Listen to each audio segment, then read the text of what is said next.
بسم الله الرحمن الرحيم. الحمد لله رب العالمين، والصلاة والسلام على سيد الأنبياء والمرسلين وعلى آله وصحبه أجمعين، أما بعد. وبالسند المتصل منا إلى الشيخ الإمام الهمام الحافظ الحجة أبي عيسى محمد بن عيسى بن سورة الترمذي رحمه الله تعالى أنه قال: باب ما يقول إذا أذن المؤذن من الدعاء. وبه قال حدثنا قتيبة قال حدثنا الليث عن الحكيم بن عبد الله بن قيس عن عامر بن سعد عن سعد بن أبي وقاص رضي الله عنه وعنهم عن رسول الله صلى الله عليه وسلم قال: من قال حين يسمع المؤذن حين يؤذن: وأنا أشهد أن لا إله إلا الله وحده لا شريك له وأن محمدا عبده ورسوله، رضيت بالله ربا وبالإسلام دينا وبمحمد رسولا، غفر الله له ذنوبه. قال أبو عيسى: هذا حديث حسن صحيح غريب لا نعرفه إلا من حديث الليث بن سعد عن حكيم بن عبد الله بن قيس.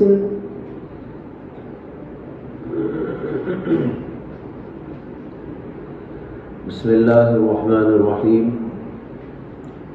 الحمد لله رب العالمين، والصلاة والسلام على أشرف الأنبياء وسيد المرسلين وعلى آله وصحبه أجمعين ومن تبعهم بإحسان في كل زمان ومكان إلى يوم الدين، أما بعد. باب ما جاء ما يقول الرجل إذا أذن المؤذن من الدعاء. یہ باب اس بارے میں ہے کہ مؤذن جب اذان دے تو آدمی کیا دعا پڑھے. ما یقول الرجل، کیا کہے آدمی، یعنی کیا دعا کہے. اذا اذن المؤذن، جب مؤذن اذان دے. اس میں اذان سننے کی دعا کا ذکر کیا گیا ہے. حدیث ہے کہ رسول اللہ صلی اللہ علیہ وسلم نے ارشاد فرمایا: من قال حين يسمع المؤذن وأنا أشهد أن لا إله إلا الله وحده لا شريك له وأن محمدا عبده ورسوله، رضيت بالله ربا وبالإسلام وبمحمد رسولا وبالإسلام دينا، غفر له ذنبه.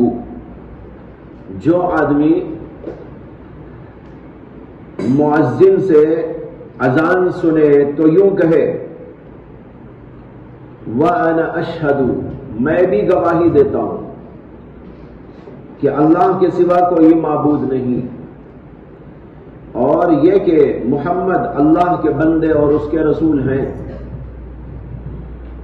مؤذن جب یہ الفاظ کہتا ہے اشہد ان لا الہ الا اللہ اور اشہد ان محمد رسول اللہ، تو اس وقت میں جو آدمی مؤذن کے ان الفاظ کے جواب میں یہ کہتا ہے اور پڑھتا ہے، اور اس کے ساتھ یہ بھی رضیت باللہ ربا وبمحمد رسولا وبالاسلام دینا، کہتے ہیں غفر لہ ذنبہ، تو اس کے گناہ معاف کر دیے جاتے ہیں. یہ ہے اس دعا کی فضیلت. اذان کے الفاظ سنتے ہوئے یہ کہنے پر اللہ مغفرت کر دیتے ہیں گناہوں کی. لیکن ظاہر ہے کہ گناہ سے مراد تو گناہ صغیرہ ہے. گناہ کبیرہ تو توبہ ہی سے معاف ہوتے ہیں، جیسے کہ بار بار یہ مسئلہ گزر چکا ہے. قال ابو عیسیٰ هذا حدیث حسن صحیح غریب لا نعرفه الا من حدیث الليث بن سعد عن حکیم بن عبد اللہ بن قیس.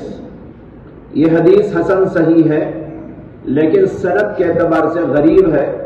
غریب کے معنی اس کی ایک ہی ایک سند ہے، اور وہ سند یہ ہے، کہتے ہیں لا نعرفه الا من حدیث، ہم اس کو نہیں جانتے مگر لیث بن سعد کی حدیث سے، جس کو روایت کرتے ہیں حکیم بن عبداللہ ابن قیس سے. یہی ایک سند اس کی ہے، دوسری کوئی سند نہیں، اس لیے اس کا نام ہے غریب. چلیے. باب منه أيضا. وبه قال حدثنا محمد بن سهل بن عسكر البغدادي وإبراهيم بن يعقوب قال حدثنا علي بن عياش قال حدثنا شعيب بن أبي حمزة قال حدثنا محمد بن المنكدر عن جابر بن عبد الله رضي الله عنه قال قال رسول الله صلى الله عليه وسلم من قال حين يسمع النداء اللهم رب هذه الدعوة التامة والصلاة القائمة آت محمد الوسيلة والفضيلة وابعثه مقاما محمودا الذي وعدته إلا حلت له الشفاعة يوم القيامة. قال أبو عيسى حديث جابر حديث حسن غريب من حديث محمد بن المنكدر لا نعلم أحدا رواه غير شعيب بن أبي حمزة. باب منہ آخر، اوپر ہی کا ایک اور باب. اوپر جو باب تھا اذان کے بعد دعا کیا پڑھنا چاہیے، اسی کا ایک باب یہ بھی ہے. اس کے اندر بھی ایک اور دعا بتائی گئی ہے جو دعا آپ سب کو یاد ہے.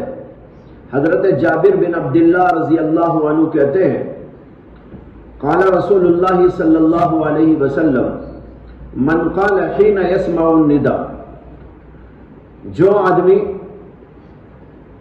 اذان سنتے ہوئے یہ کہتا ہے، اذان سن کر یہ کہتا ہے اللهم رب هذه الدعوة التامة والصلاة القائمة آت محمدا الوسيلة والفضيلة وابعثه مقاما محمودا الذي وعدته إلا حلت له الشفاعة يوم القيامة.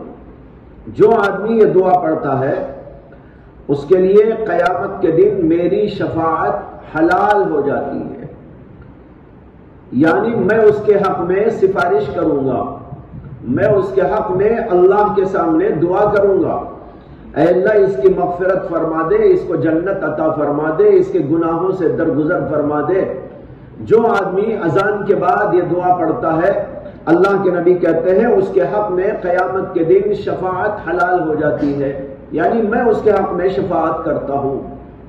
یہ بہت بڑی فضیلت ہے کہ اللہ کے نبی علیہ السلام کسی کے حق میں سفارش کر ڈالیں، اور اللہ کے نبی علیہ السلام کی سفارش کا جو مقام ہے وہ سب جانتے ہیں. قیامت کے میدان میں جب سارے انبیاء علیہ السلام پریشان ہوں گے، ساری کائنات پریشان ہوگی، اور لوگ انبیاء کرام علیہ السلام کی خدمت میں پہنچ کر سفارش کی درخواست گزاریں گے، اور آدم کے پاس میں جائیں گے، ابراہیم علیہ السلام کے پاس جائیں گے، نوح علیہ السلام کے پاس جائیں گے، موسیٰ علیہ السلام کے پاس جائیں گے، عیسیٰ علیہ السلام کے پاس جائیں گے. لیکن تمام پیغمبر یہ کہہ دیں گے کہ آج اللہ اتنے غضبناک ہے کہ کبھی نہ اس سے پہلے غضبناک ہوئے تھے نہ بعد ایسے غضبناک ہوں گے، ہماری مجال نہیں کہ اللہ کے سامنے لب کشائی کریں. ایک کے بعد دیگر انبیاء کے پاس جاتے جاتے آخر میں حضرت عیسیٰ کے پاس لوگ جائیں گے تو وہ کہیں گے کہ تم محمد صلی اللہ علیہ وسلم کے پاس میں چلے جاؤ، وہ اللہ کی برگزیدہ شخصیت ہے، وہ اللہ کی جناب میں سفارش کرنے کا حق رکھتے ہیں. تو نبی اکرم صلی اللہ علیہ وسلم کے پاس لوگ جائیں گے اور یہی بات کہیں گے کہ آپ اللہ سے سفارش کر دیجئے.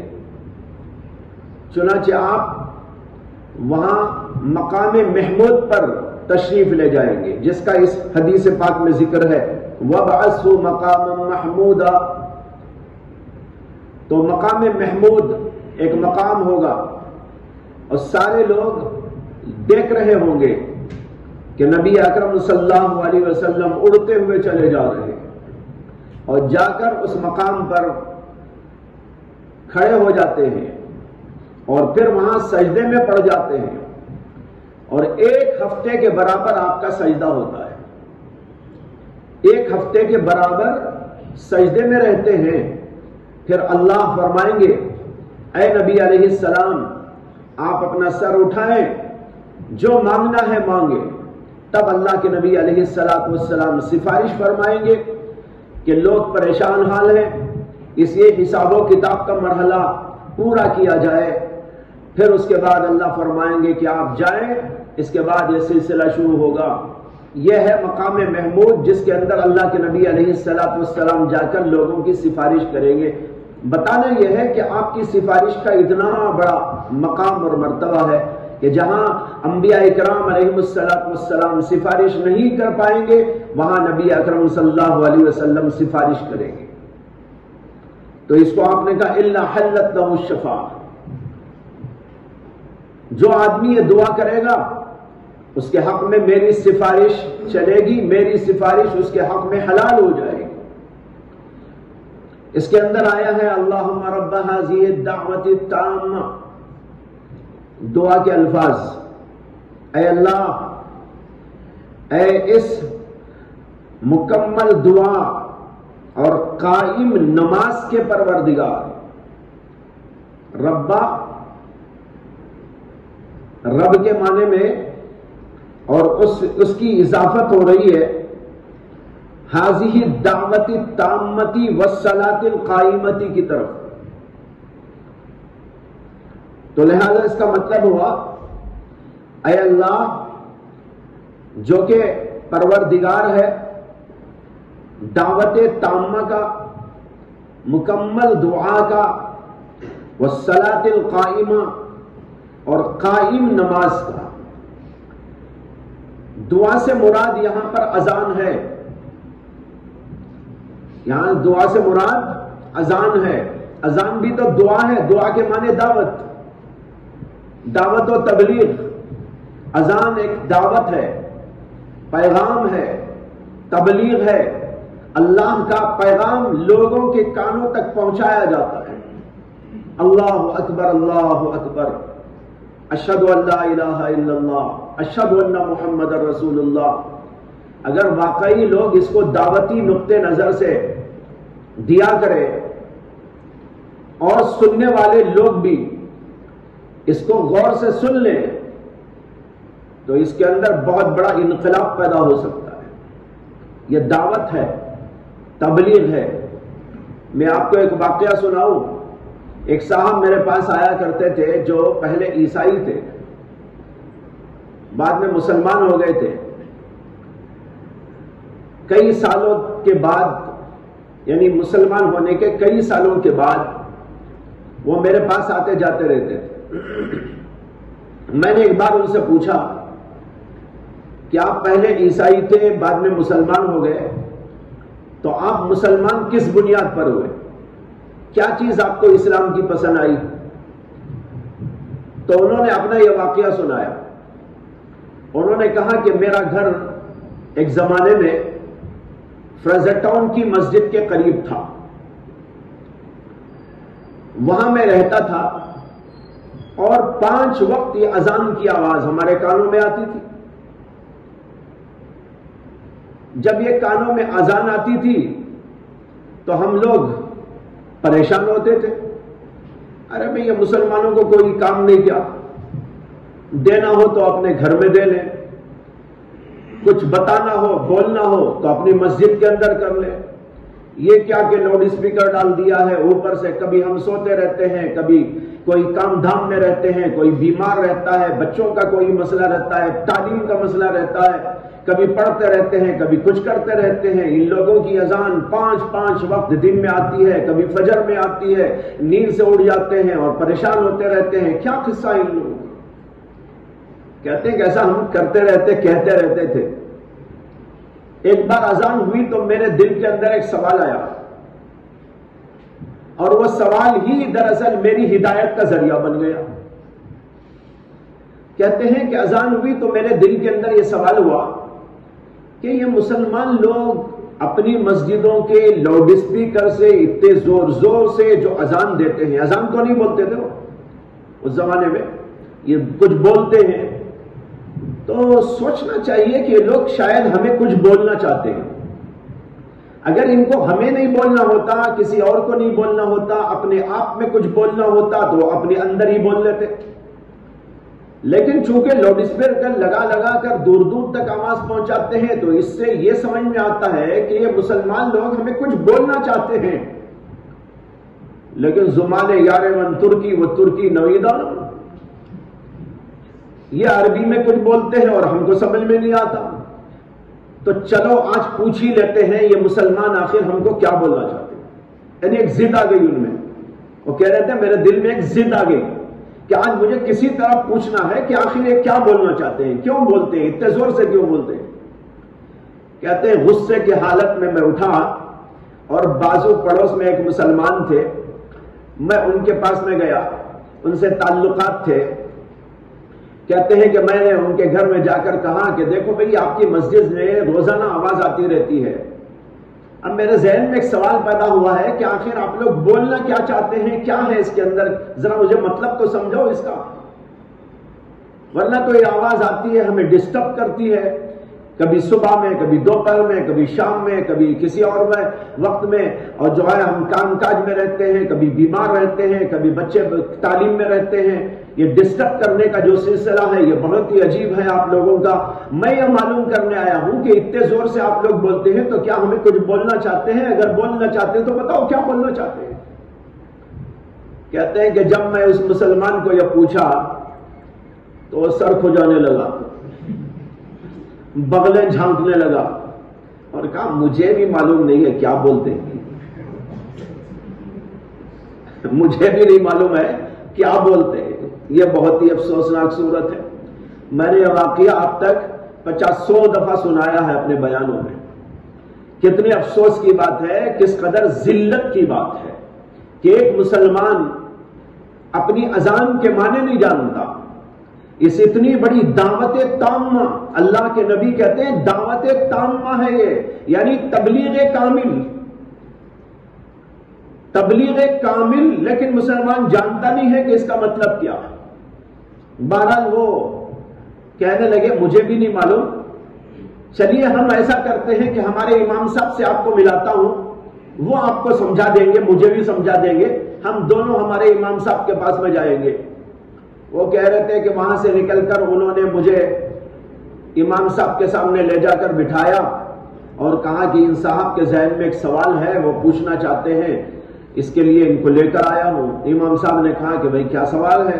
میں نے اپنا سوال دہرایا کہ یہ جو روزانہ آپ کی مسجد سے اتنے زور و شور کے ساتھ میں آواز آتی ہے، میں سمجھنا چاہتا ہوں کہ آخر اس میں آپ لوگ بولتے کیا ہیں، اس سے کہ اس سے تو ہمیں بہت ڈسٹرب ہوتا رہتا ہے اور آپ آواز برابر پہنچاتے رہتے ہیں۔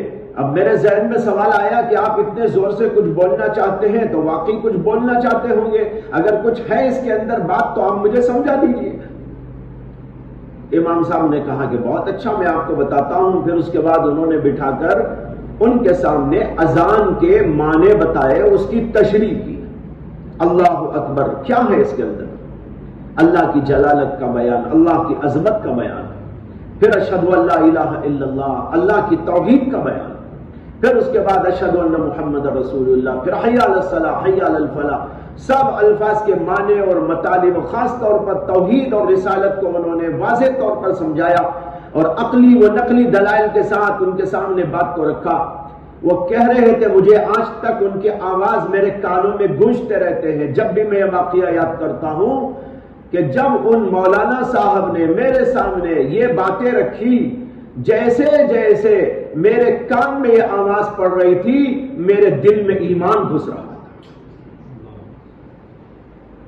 اسی وقت میرے ذہن میں آ گیا کہ مجھے مسلمان ہو جانا ہے۔ یہ اتنا بہترین پیغام ہے، اللہ کی جلالت کا، عظمت کا، کبریائی کا، اس میں کسے اختلاف ہے؟ اس میں تو ہندو کو بھی اختلاف نہیں، کرسچن کو بھی اختلاف نہیں، ملحد کو بھی اختلاف نہیں۔ پھر توحید کا بیان، توحید میں بھی وہ عیسائی تھے پہلے، انہوں نے توحید کا پیغام ان کو سمجھایا، سمجھ میں آ گئی ان کو بات۔ پھر رسالت محمد صلی اللہ علیہ وسلم کو انہوں نے سمجھایا۔ کہتے ہیں کہ جو انہوں نے سمجھایا میرے دل کے اندر ایمان گھس گیا اور اسی مجلس میں میں نے ایمان قبول کر لیا۔ کہتے ہیں کہ حالات بہت آئے اس کے بعد ادھر گیا ادھر گیا، میں کہاں وہاں رہتا ہوں، یہ بہت پہلے کی بات ہے، آپ نے پوچھا تو یہ واقعہ سنایا ہے۔ کئی سالوں تک وہ میرے پاس آتے جاتے تھے، بہت دنوں سے میں ان کو دیکھتا نہیں ہوں، واللہ عالم۔ تو بھائی یہ دعوت تامہ کو سمجھایا میں نے، دیکھو کتنی بڑی دعوت ہے۔ تو کہا اے اللہ جو اس دعوت تامہ یعنی اذان کا پروردگار ہے، اور پھر اس کے بعد اذان پڑھنے کے بعد جو نماز پڑھی جاتی ہے اس کا پروردگار ہے، یہ اللہ سے خطاب ہو گیا۔ اب دعا ہو رہی ہے، آتی عطا کر دیجئے محمد صلی اللہ علیہ وسلم کو الوسیلۃ والفضیلۃ، وسیلہ عطا کر دیجئے، فضیلہ عطا کر دیجئے۔ علماء لکھتے ہیں کہ وسیلہ قربت کا نام ہے، قرب کا اعلیٰ ترین درجہ، اس کا نام ہے وسیلہ۔ اللہ کے قرب کے درجات ہیں، ایک درجہ تو تمام مومنین کو حاصل ہے اللہ کے قرب کا، جیسے اللہ نے قرآن میں فرمایا اللہ ولی الذین آمنوا، اللہ مومنوں کا دوست ہے، اللہ مومنوں کا ولی ہے۔ تو دیکھو یہاں ولایت کا ایک درجہ بیان کیا گیا ہے اور تمام مومنین کے لیے یہ ولایت عامہ کا درجہ ہے۔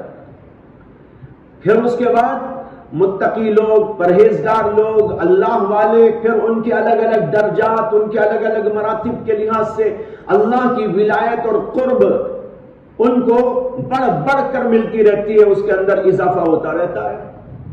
عام درجہ تو تمام مومنین کو حاصل ہے۔ پھر اس کے بعد ان کے تقوی، ان کی انابت، ان کا خشوع، ان سے اللہ کا تعلق، ان کی عبادت، ان کی ریاضت، ان کے مجاہدات، ان کا سنت کا اتباع، یہ چیزیں ان کے مراتب میں بڑھوتری کرتی رہتی ہیں۔ ہر آدمی کا اپنے اپنے اعتبار سے درجہ مل جاتا ہے۔ اور نبی اکرم صلی اللہ علیہ وسلم کے لیے یہاں وسیلہ مانگا گیا، یہ قربت کا سب سے اونچا درجہ ہے۔ آتی محمدن الوسیلہ، اے اللہ محمد صلی اللہ علیہ وسلم کو وسیلہ یعنی قرب کا سب سے اونچا درجہ عطا فرما۔ بعض لوگوں نے کہا کہ وسیلہ جنت کے ایک مقام کا نام ہے، جو تمام جنت کے مقاموں میں سب سے اعلیٰ و افضل ہے۔ وہ سوال ہو رہا ہے نبی اکرم صلی اللہ علیہ وسلم کے لیے کہ اے اللہ، آپ اللہ کے نبی علیہ السلام کو وسیلہ یعنی جنت کا سب سے اعلیٰ درجہ عطا کر دیجیے۔ اسی جنت کے اعلیٰ درجے کا دوسرا نام ہے فضیلہ، جس کو یہاں کہا گیا والفضیلہ۔ اور پھر دعا ہے وَبْعَثْهُ مقام محمودہ، اور اے اللہ آپ کو مقام محمود عطا فرما دیجئے، مقام محمود میں پہنچا دیجئے۔ یہاں مقام محمود کا تذکر آیا ہے۔ مقام محمود وہی ہے جس کا ذکر ابھی میں نے تھوڑی دیر پہلے آپ کے سامنے کیا تھا، کہ جب ساری کائنات اور تمام کے تمام شروع سے لے کر آخر تک لوگ پریشان حال ہوں گے قیامت کے میدان میں، حشر کے میدان میں، انبیاء اکرام علیہ السلام بھی وہاں پر ڈر رہے اور کانپ رہے ہوں گے، اور سفارش کی درخواست کرنے پر وہ عذر کر دیں گے اور اخیر میں محمد صلی اللہ علیہ وسلم کی خدمت میں بھیجیں گے، تو آپ وہاں سے مقام محمود کی طرف جائیں گے، سارے لوگوں کو نظر آ رہا ہوگا، اسے کہ اوپر ہوگا وہ درجہ، آپ اڑتے ہوئے چلے جائیں گے اور اس مقام کے اوپر آپ جا کر کھڑے ہوں گے اور پھر سجدے میں پڑ جائیں گے، اور پھر اللہ کی تعریف کریں گے۔ حدیث میں آتا ہے کہ نبی اکرم صلی اللہ علیہ وسلم اس وقت میں اللہ کی تعریف ایسے الفاظ اور ایسی تعبیرات کے ساتھ میں کریں گے کہ اگلوں اور پچھلوں میں سے کسی نے ایسی تعریف نہیں کی ہو اللہ کی تعریف میں۔ اسی لیے آپ کا نام جو ہے احمد بھی ہے۔ آپ کا نام احمد کے معنی ہے زیادہ سے زیادہ حمد کرنے والا، بہتر سے بہتر حمد کرنے والا، اور آپ محمد بھی ہیں، اس لیے کہ ساری کائنات اور خود رب کائنات بھی آپ کی حمد کرتا ہے، آپ کی تعریف کرتا ہے، تو آپ محمد بھی ہیں اور احمد بھی ہیں۔ احمد اس اعتبار سے ہے کہ آپ نے اللہ کی تعریف کی اور پھر قیامت میں آپ اللہ کی تعریف کریں گے ایسے الفاظ کے ساتھ، اس سے بہتر کوئی الفاظ نہ ہوں گے، اور ایسی بہترین تعریف کریں گے کہ اس سے بہتر انداز پر کسی نے تعریف نہ کی ہوگی۔ اور آپ محمد اس لیے ہیں کہ آپ کی تعریف تو رب کائنات نے بھی کی ہے، تمام انسان بھی کرتے ہیں، اور اس کے علاوہ ماننے والے بھی کرتے ہیں، نہ ماننے والے بھی کرتے ہیں، فرشتے بھی آپ کی تعریف کرتے ہیں، جنات بھی آپ کی تعریف کرتے ہیں، اور اس کے علاوہ جانور بھی آپ کی تعریف کرتے ہیں، چرند و پرند بھی آپ کی تعریف کرتے ہیں، اس لیے آپ کا نام محمد بھی ہے اور آپ کا نام احمد بھی ہے۔ تو یہ ہے مقام محمود۔ وہ مقام محمود اللہ نے صرف ایک کے لیے رکھا ہے۔ ایک حدیث میں آتا ہے کہ نبی اکرم صلی اللہ علیہ وسلم نے فرمایا کہ میرے لیے مقام محمود کے لیے دعا کرو، اس لیے کہ اللہ نے وہ ایک آدمی کے لیے رکھا ہے، پوری کائنات میں آدم سے لے کر آخری انسان تک ایک آدمی کو اللہ وہ عطا کرے گا، اور تم دعا کرو کہ اللہ وہ مجھ کو عطا کر دے۔ اللہ کے نبی ہمارے سے بول رہے ہیں، امتیوں سے بول رہے ہیں کہ میرے لیے تم دعا کرو کہ مجھے اللہ مقام محمود عطا فرما دے، اور یہ دعا بھی آپ نے سکھائی کہ یہ دعا میرے حق میں کرو، وَبَعَثُ مَقَامًا مَحْمُودًا، کہ محمد صلی اللہ علیہ وسلم کو مقام محمود عطا کر دیجئے، مقام محمود میں پہنچا دیجئے۔ جو بندہ اللہ کے نبی کی اس درخواست پر یہ دعا پڑھنے کا اہتمام کرے گا، ظاہر ہے کہ اللہ کے نبی اس کے حق میں سفارش ضرور کریں گے۔ اسی کو تو آپ نے کہا حلت لہ الشفاعہ، اس لیے اہتمام کے ساتھ یہ دعا پڑھا کرو جب اذان سنو، اذان سنتے ہی اس دعا کا معمول ہونا چاہیے۔ یہ ہے مقام محمود الذی وعدتا، وہ مقام محمود جس کا کہ آپ نے نبی سے وعدہ کیا ہے، اے اللہ آپ ان کو عطا کر دیجئے۔ الذی وعدتا، بہقی کی ایک روایت میں اس کے اندر انک لا تخلف المیعاد، یہ الفاظ کا اضافہ موجود ہے۔ ملا علی قاری رحمت اللہ علیہ نے ان لفظوں کو نقل کرنے کے بعد میں کہا وَهُوَ زِيَادَةٌ حَسَنَةٌ، یہ زیادتی حسنہ ہے، یعنی اس کو بھی اس کے اندر ملا لینا چاہیے۔ اور بعض لوگ دعا میں یہ بھی پڑھتے ہیں آتی محمدن الوسیلۃ والفضیلۃ والدرجۃ الرفیعۃ،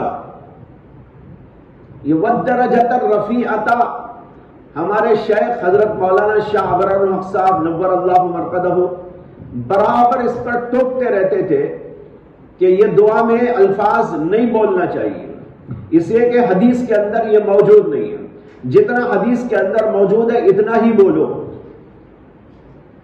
لیکن بات اصل میں یہ ہے کہ بعض جگہ پر یہ الفاظ بھی آئے ہیں۔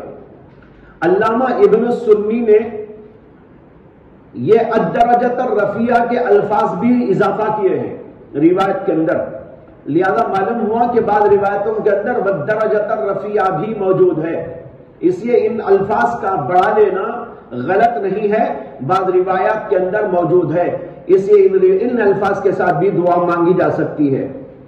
تو پوری دعا یوں ہو جائے گی اللہم رب هذه الدعوة التامة والصلاة القائمة آت محمدا الوسیلة والفضیلة والدرجة الرفیعة وابعث مقاما محمودا الذی وعدته انک لا تخلف المیعاد، یہ پوری دعا ہے۔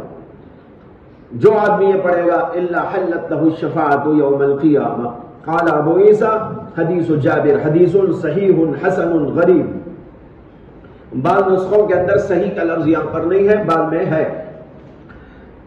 من حدیث محمد ابن المنکدر لا نعلم احدا رواہ غیر شعیب ابن ابی حمزہ عن محمد ابن المنکدر۔ غریب اس لیے ہے یہ کہ یہ حدیث صرف محمد ابن المنکدر روایت کرتے ہیں، ہم نہیں جانتے کہ کسی نے اس کو روایت کیا ہو شعیب ابن ابی حمزہ کے علاوہ محمد ابن المنکدر سے۔